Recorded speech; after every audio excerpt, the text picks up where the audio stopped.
I was playing 5-5-10 at Portland Meadows, and I had $4,000 in my stack, 400 big blinds, effectively, and I was in the hijack with the queen of spades and the nine of spades. Decided to open it to 35. I actually want to talk about the opening size real quick because people have a lot of different opening sizes in this game. Good players vary on their opening sizes. 35 was where I had landed at this point. But, I had 4K. I would say the table average was something like 3K. There were some stacks bigger than mine. There were some slightly shorter stacks, but nobody who's like a threat to 3-bet jam or anything like that. What do you think the right opening size is in 5-5-10 with that type of situation going on? I think right is a tough one. I guess I would probably land between $30 and $40. So I think 30 would be fine. I think 40 is fine. I think if you said 50, I wouldn't stomp all over it. I would start to wonder about risk reward a little bit with like, boy, if this table 3-bets with any, frequency, it starts to suck a little bit when you're putting in $50 and having to fold or be in a tough spot where you're going to lose the pot a lot. So I would shy away from 50, but there's lots of games where 5xing is totally reasonable. It makes sense if you're not getting 3-bet a lot. I think 35 is perfectly fine, but I don't know that it matters that much in the end about raise size. Is 25 that materially different than 45 in terms of how your opponents react? The only difference is you get to build a bigger pot, which has value, of course. But when we have queen nine suited, it only has so much value, right? I think 25 is going to get a lot of calls out of the straddle, the $10 player. That's probably the biggest difference. But yeah, 35 feels right for now. That's what I did. I just thought it was an interesting discussion because... Is it so bad to get a lot of calls from the straddle? Like, we're not really trying to steal the blinds. Like, stealing the blinds has value, but like... No, but it's position... It's nice to have a little bit more of a sense of somebody's range. You cut off a bit more of the range when you make it bigger. So that's useful. Anyway, 35 is what I did. Again, queen nine of spades in the hijack. The low jack calls, the button calls, and the big blind or the straddle, the $10 player, calls. That's the big blinds. Excuse me. And then the straddle is a player that I'm not going to name who it is, but they're a pro. They're very good. A very, very good pro. Yep. And they have a shorter stack at the table. They have 2K. And they are in the straddle. They call. They are going to be my main antagonist in the hand. So we're five-handed. Okay. The straddler is my main antagonist. He's a good pro. I'm in the hijack with queen nine of spades. Got it. The pot's got $180 in it. The flop is jack of spades, nine of clubs, seven of hearts. Okay. It checks to me. I check. I'm 5 ways. I'm not messing with this, even with middle pair. Do you deviate from that at all? I think 5 ways. I'm probably not trying to win with middle pair here. Like, it's just too hard. There's just so many bad things that can happen. We have a hand that check calls pretty comfortably one street if it's not a huge bet or there's significant action in front of us. So I'd probably play it that way, especially we're out of position to what? There's 2 players behind us also, right? There's the button and the cutoff, right? Yeah, that feels like a check to me. This board's getting bet a reasonable amount anyway, so we're going to get to see how people react. That's not so bad. Yeah, the one siren call to betting here is the jack of spades is the overcard to the 9. So that does fit right in the middle between the queen and the 9 of spades, which is nice for future value. But I think it's just there's not enough fold equity with like a hand that's just vulnerable right now. Yeah, I think if we're on the button and it checks to us, I would be more inclined to want to bet because I'd want to just not let everyone get a free card. And I would assume we're getting called, and I wouldn't necessarily assume that we're winning when we're getting called. But it's okay to start to build a pot, knock out some of the hands that have equity against us but wouldn't be calling, and then we get to, being in position, we get to build the pot when we want to from here on out and check back when we don't and bluff catch and do whatever we want to do. But I think, 5 ways, I'm not. And with 2 people behind us, I'm not interested in betting either. Yeah, so it does check through. Everybody checks. Okay. Come play with the Poker Guys on Clubs Poker using the code POKERGUYS. We've been playing there for a while, and I got to tell you, it's a good site. I'm enjoying myself on the site, Jonathan. Yeah, I play a lot there, and I will say a few things. One, the software is excellent. It's smooth. It works great. They pay out quickly and efficiently, and the games are fabulous, Grant. Just fabulous. Everyone should be on this site for sure. Use the code POKERGUYS for a 100% deposit bonus. The turn is the jack of hearts, so it's now jack of spades, nine of clubs, seven of hearts, jack of hearts. It's a second heart. It's a second jack. It checks to me again. Wow. Now what are we thinking? There's 180 in We the have pot. to bet. It's time to bet. What size? 180 in there. What are the suits again? Remind me. Is it a rainbow? Where are we? Well, the jack of hearts is the second heart. The seven of hearts is also on the board. I know you just said that, but I'm taking a lot of data here, and my life is a mess. For everybody, I'll say it again. I have queen nine of spades.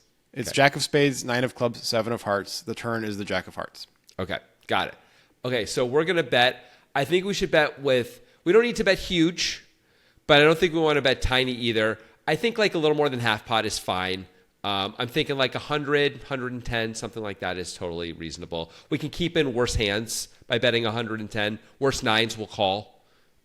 Maybe pocket eights we'll call. If we bet that, that's good. We're unlikely to be up against many better hands anyway, so we have to worry too much about it. We want to charge the flush draws and any other draws. Yeah. I went smaller than that. Okay. I bet 75, which I feel like accomplishes similar things, but your sizing might be a little bit better. I don't know. The players all fold to the good pro in the straddle. Yeah. Who raises to 275. Yeah. So now what? This is a spot, right? Okay.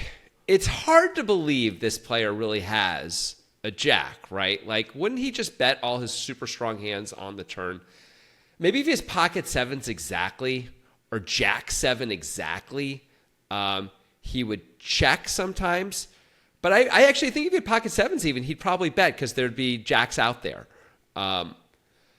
It seems odd to, like, on that card to hope to get a check raise in for value. It's not super believable. The problem, of course, is now if we decide to call, we're now going to be playing a big pot, and we're likely to see another barrel from this good player, and it's probably not going to be small. Right. And I'm going to fight back on some of what you said a little bit. Cool. About not believing that they could have a jack here very often.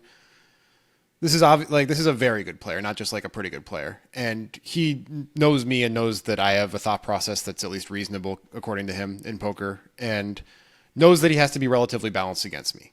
Like, he's not going to be just crazy unbalanced towards bluffs here. So I think we can't completely discount that he could have these hands. But okay, he is also a guy who definitely, when he sees a spot, takes a spot.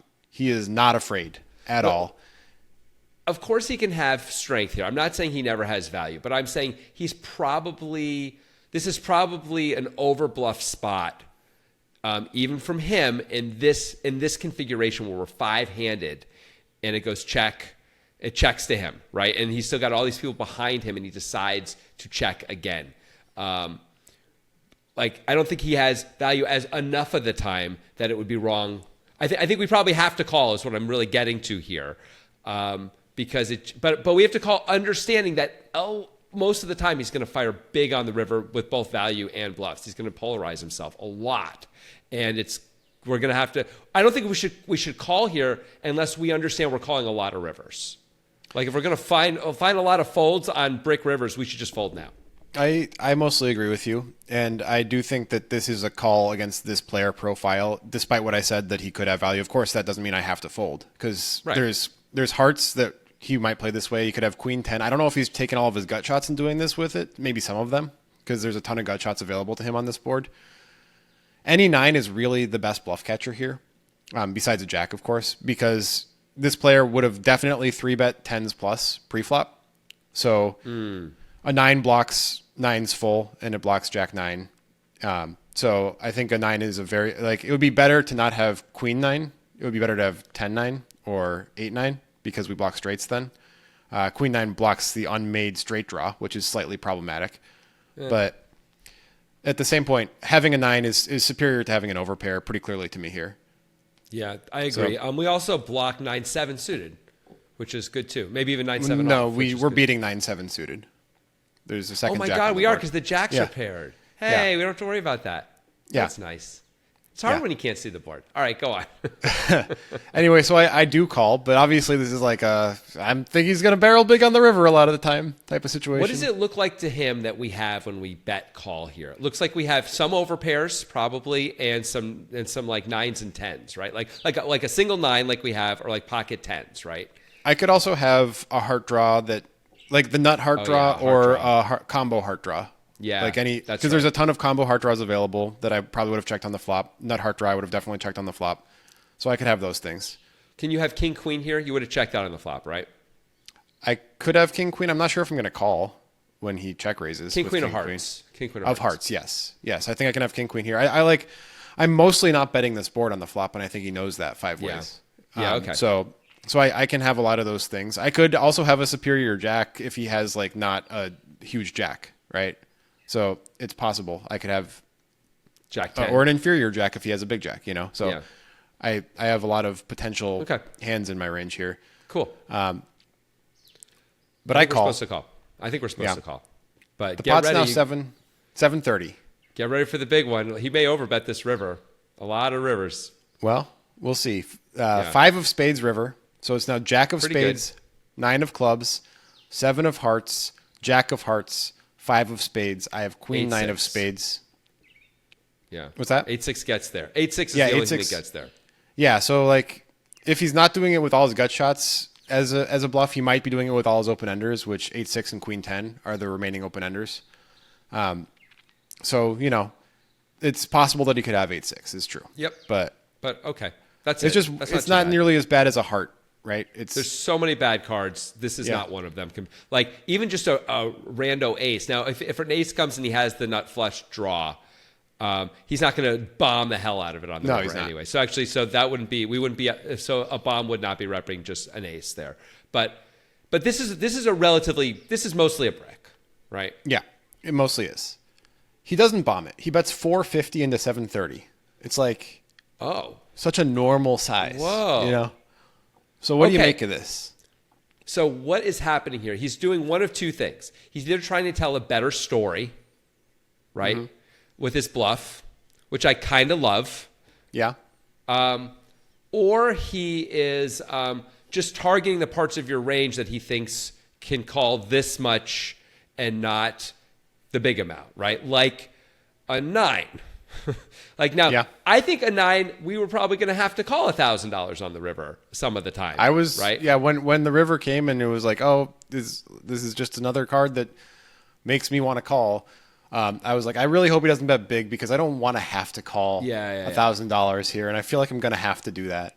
you The know? other thing he could be doing with this smaller bet size, although I don't even know if he needs to go this big for this, is to just try and get you to fold out your draws if he has a draw himself that's worse. He Yeah. has like low hearts. He's trying to fold out better hearts, right?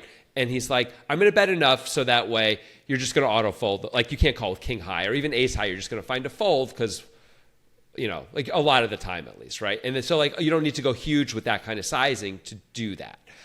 Yeah. And this should get the job done with most of those hands. Maybe you get really sticky with an ace high sometimes, but certainly I would assume we'd fall out all king high hearts all the time, which is pretty good. And other combos, and like maybe you can't beat the queen 10 straight draw, for example. Although I don't know if you really ever have queen 10 here without hearts, but maybe that's a concern too. I guess I feel like the price is right, and we're just sort of obligated to call when he makes it this welcoming. That was with my the thought hand that we process have. as well. I'm wondering if raise should have been a consideration. I recognize that he is uncapped, but this sizing kind of like it could mean the things that you were talking about. It could also mean he has like a pretty good hand and is sort of almost blocking. He might be blocking. It's possible, you know, That's and he's interesting. blocking with hands that are better than queen 9, you know, on this board. So Maybe. I'm wondering if a 9 is enough of a blocker where like I at least block the nuts, you know, because he's not going to have jack. So I at least block the effective nuts. Is it a hand that like if I can take any hands to raise here as a bluff, what are they? And this feels like any 9 feels like a pretty good candidate. You know, with a 10 would be better. With an 8 would be better. I But- guess the question is, do we need to turn a hand this good into a bluff? Is my question, right? Like this is pretty good hand. We were planning on just calling if he bombed it on the river. Yeah. And I will say that while his size is it may be less of a nutted range. It may not be. He may just be betting based on your range, not his, right? Like if I have pocket sevens here and I make this check raise and you call, I'm like, come on, Grant, you almost never have a jack here. How am I going to get you to call with 2 10s on this river, right?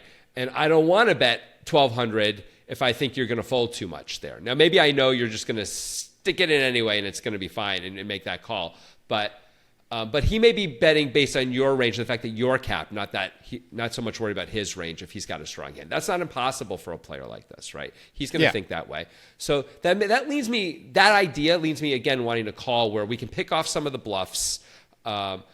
And we might be, I don't know if we can actually beat value. Like if he has 10-9, is he going to do all this? Probably not. He's probably just going to check call turn with a 9 himself, right? Yeah.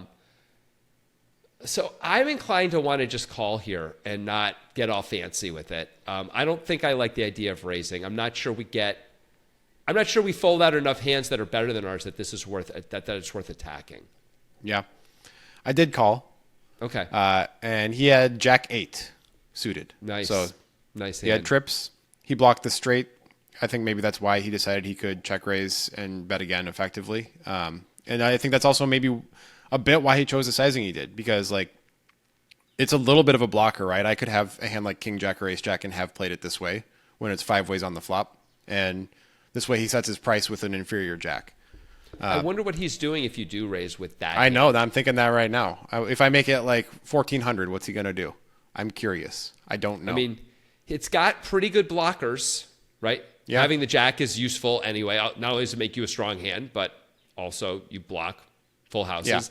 Yeah. You check the flop. You just would never do that with pocket 9s or pocket 7s. You're just always betting that flop, I think, with a hand that strong. You can have Ace Jack. You can have King Jack, I guess. Does he know for sure? Like, are you 100% checking those hands too on that flop 5 ways?